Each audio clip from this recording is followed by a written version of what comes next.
Welcome. I'm Laura Lindenfeld, Dean of the School of Communication and Journalism and Executive Director of the Alda Center for Communicating Science here at Stony Brook University.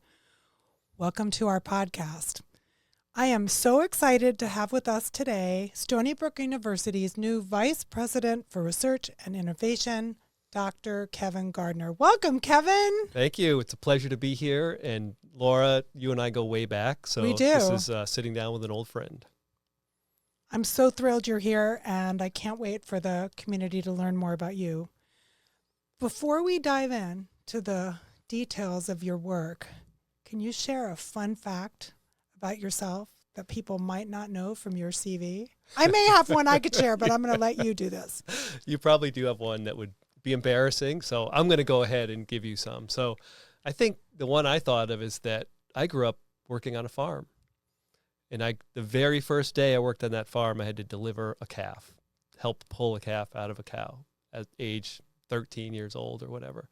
But it was such a good experience, a life experience to work on a farm. And before I went to college, I kind of thought everybody worked on a farm when they were kids. I thought, this is what you do, you know.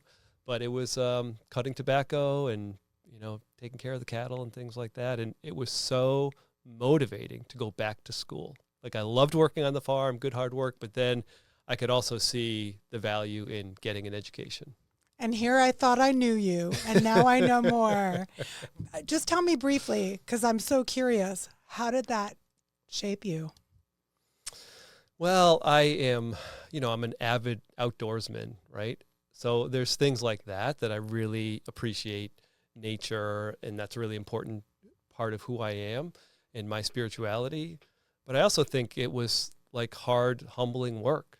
Like, you just got to hoe the whole row, and then the next row, and then the next row. And so, you know, I remember hearing John Irving, one of my favorite authors, being interviewed.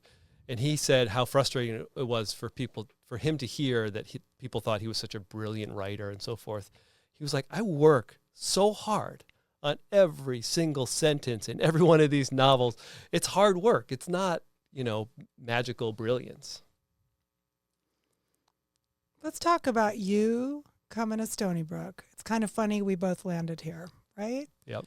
Why you? Why Stony Brook? I mean, I think that Stony Brook's got a great, strong research reputation. It's a flagship of the state of New York, which has a really strong tradition of higher education. And so, it's a lot of people wanted this job. And I fooled Maury McInnes into thinking I was the best candidate for this job. So, I have a lot of experience as a vice president for research, and I felt that even though Stony Brook is so strong in so many areas of research, I felt like there's an impact that I could have. And that's why I took the job, because I think that I could see things that the ways that we do work, the ways that we do business, the ways that we can support faculty to be able to do more, better, different kind of work. So there's a lot of those things that I've been focused on. I've been here for, I think, about 9 months now, and it's been very busy, and we bit off a lot of things to do to make the world a better place for faculty. And I mean, faculty, as you know, are the lifeblood of the university and the engine of the research enterprise. And so focusing on how do we serve faculty better is really what I mostly do in my day-to-day job. So when you look at Stony Brook, I'm curious from your vantage point. I'm going to ask you this in two parts. First of all, what do you see as our signature strengths or areas of great potential? And then I'm going to ask you where you think your office is going to help us go with that. Yeah, so I think first thing I'll say is that, the diversity of research is important. Like, having it's a comprehensive university with arts and sciences, with visual arts, with biomedical research, right? It's got it all, and it's all important. And I don't want to, even though we might make investments strategically in certain areas, it's all important. And I think that we can't always say, that somebody's fundamental discovery won't or will lead to some amazing outcome in the future. Stony Brook is most famous for inventing the MRI machine, but at the time not recognizing that it had any utility in society. And right? look at us now. So, I don't want to make that kind of mistake. And so I'm here to support all faculty in all those research areas. And then, there are some that I think we have critical mass and really leading the nation. And I think our relationship with Brookhaven National Lab has played a big part in what some of those areas of strength are. How do you, as VPR, leverage that? Like, how do you bring people toward a bigger Stony Brook research enterprise? I would say that is through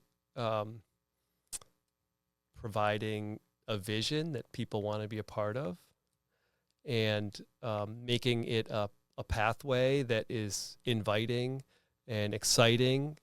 Faculty are faculty for a reason. They want to have an impact in the world. They want to discover new knowledge or advance their ideas, educate, future generations of citizens of this country. And so, it's tapping into that desire for faculty to have that kind of impact and helping to shape a collective vision that maybe wasn't there before. What does it feel like to you to be on this campus? Like, give me a few words. Maybe I'm going to give you a challenge, okay? 3 words. Stony Brook. I thought those 3 words were about my vision. Okay, go for it then. That's okay. You can do that too. Your vision for Stony Brook. You gave me this challenge of describe your vision for Stony Brook in 3 words. And my 3 words are impact, reputation, dynamism. Ooh, I like that. So that's Stony Brook is not recognized across the country for the quality of a research university that it is. And I believe that Stony Brook, so that speaks to its reputation as an entity that manages a national lab that has this great long tradition of, long in the scope of the university existing, long tradition of being very strong in many, many areas of research. And I think that Stony Brook can have more impact. It can have a greater impact. And I think that we can create a more dynamic environment around research where there is more aliveness to the research enterprise. One of the areas where you and I worked together as colleagues and friends in the past was around collaborative research with communities and external stakeholders. Talk to me, and I know we're both deeply inspired by that because we know it builds commitment in, and people understand the impact if they're involved in the research itself, right? Mm-hmm. Like, I feel like you and I have always spoken the same language on this. Where do you see partnerships fitting into this? Of all kinds, industry, government, international institutions. How does that work? Yeah, I think, and this will not be a surprise to you, I think of the world and I think of the work that we do in the world in terms of partnerships. I think of it in terms of partnerships between faculty who are collaborating, partnerships between faculty and business and industry. I think about our partnership with the state of New York. I think about our partnership that goes back to 1945, that was before Stony Brook existed, but we'll just say as a higher education institution in the United States, our partnership with the federal government to be the research arm of the federal government, which was always the big idea with universities conducting research, educating students and graduate students to be the future of the country. So I think about all these things in terms of partnerships, and I think that and as you referred to, partnerships with the community. And I think that I think that's really important to make sure we stay rooted in that place. We are part of the State University of New York, and we need to think about the state as being an important partner in everything that we do. And I think we exist here in the community of Long Island and so forth. And we have to think about that as an important set of partnerships, if you will. Everything from the K-12 educational systems in our area to the community colleges to the communities that we serve. So I think that partnership is really a key part of what we need to make sure that we stay true to with our kind of values and the way that we go about moving through the world. Building on this next question may or may not shock you. Where does communication, for me, not to ask this question would be weird. Yes. Where does communication fit into all of this? Yeah, so this won't surprise you, and this is completely authentic. I'm not saying this because you're the dean of the School of Journalism and Communication. Thanks, Kevin. But that communication is so maybe I can break this into two parts. So first of all, as you know, I believe that communication is throughout the life cycle of any kind of grant, project, whatever you're thinking about. It needs to be built in and baked in from day one, from the beginning of the ideas. And I think the common kind of perception of communication is that after you do your research and you have your results, you should go communicate that to the world, to the people that need to know, right? And that's just not a useful construct for how we being the academy become better, more effective communicators with the stakeholders and the partners that we have. So I think that communication is key also to achieve the impacts that we want. If the vision for Stony Brook is to have impact, the way that impact happens is through communication throughout the life cycle of research and projects and so forth. So you're an engineer by training. I am. Where have you seen communication be really critical in your own work, either individually or as a team? I think that I've seen both sides of that coin, where engineering projects think of communication as something you do at the end of or a certain stage of the project or something like that, but don't kind of bake it into how a project is even conceived.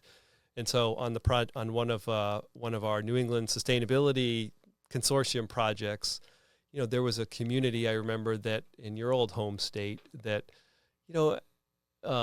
really reacted strongly to communication of kind of the wrong sort, right? When experts come in and tell them what they need to know because they're experts and they know better than the local community, right? And then I've seen another project that we worked on together around safe beaches and shellfish, where that early communication from the very beginning of a thought of what a project might be to respecting the different ways that people in the community know of the things that they know of, and right, respecting their knowledge and their experience and their history and things like that. It's like fundamentally different type of relationship, different type of partnership, and different kind of efficacy of an entire multi-million-dollar project. Yeah, it's really different to think about communication as relationships grounded in trust rather than pushing information out. So.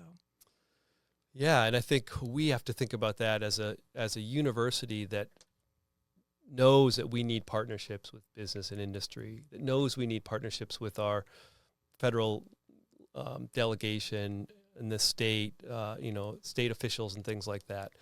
We have to make sure that we are true partners, and we build a relationship based on trust. So that's the most important thing that we, I think, need to pay attention to, that we're building a relationship that that'll end up being good for us in the long run, but we have to start with that building of trust. Yeah, well, please 100%. Consider me a partner to your partnering endeavor. What do you want listeners to take away from our conversation today? What do you want people to know about you, about your office? So it's a particularly chaotic time in the world of higher education and research right now.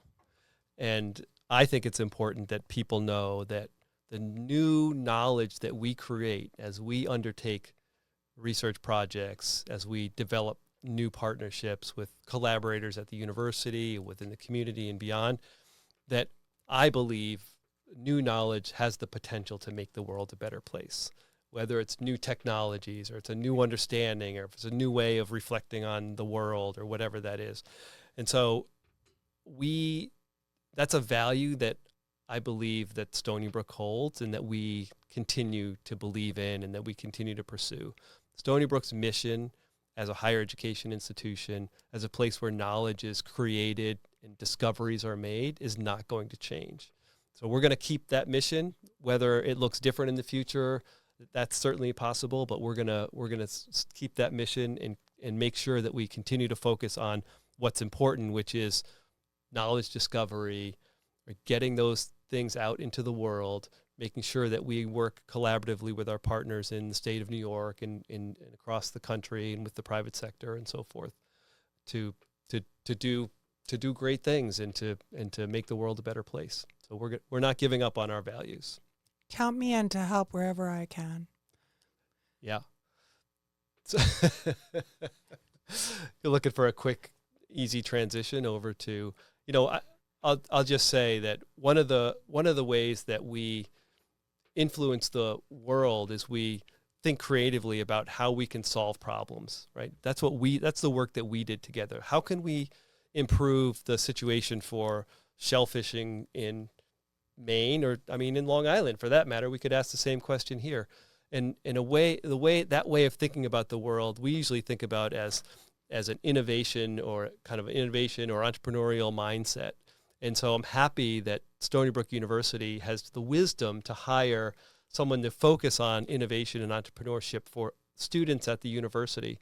And that's all students at the university. I think we always think about innovation and entrepreneurship as belonging to the School of Business or something like that, who have an important role to play. But I'll tell you, in my experience, there's a lot of folks in the School of Nursing or other types of health professions that see a lot of challenges with how their work every single day and probably have great ideas for making the world a better place for the patients they have. So I'm pleased to introduce Hannah Estes, who has a long track record of helping students engage in innovation and entrepreneurship across all the disciplinary bounds. So welcome, Hannah. Welcome, Hi. Hannah. Thank you for having me. Tell us what you're going to be working on here. Oh my goodness.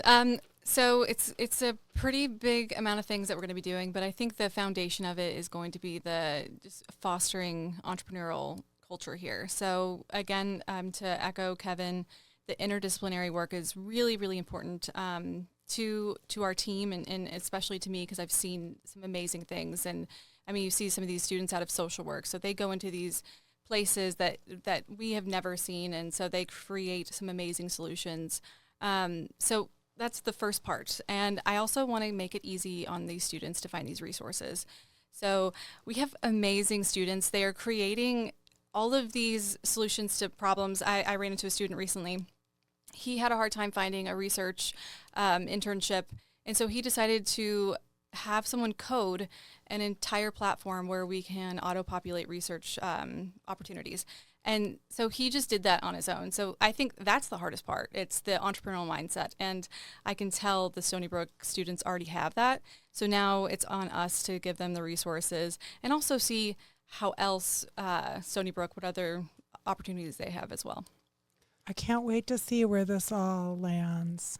Yeah. It's going to open up a lot of new doors for us. And Hannah has interviewed a lot of Stony Brook students, and I was amazed at the responses that she got of students who already had these kind of basicing business ideas. They were like, I have an idea for, whether there was a whole bunch of. It was, so we had so there was a lot of different things, but some of the students, they were coding and they were not coders. And so that was just really impressive on its own. Some people were creating, entrepreneurship is in many different facets. So whether that's acquisition. So we had a couple of people that were interested in that, but they didn't realize that was entrepreneurship. And so these students, and I kind of look at these students as customers. So I did a ton of customer discovery, and I'll keep doing that until we figure out the best solution and the best roadmap for the students. it's going to be a new day at Stony Brook University, because that the potential of the students is, I mean, that's why the university is here to begin with. And there is a lot of untapped potential with an amazing student body who are full of amazing and great ideas. Well, your energy is just tangible. And I'm so pleased to be able to have spent this time with you. Thank you. Thank you for your energy and dedication. And let's follow up on another podcast episode where we hear about how things are moving forward. Ooh, that's a great idea. And we'll bring some new student business success Great stories idea. with us. 1 year later. Yeah. Thank you for having me.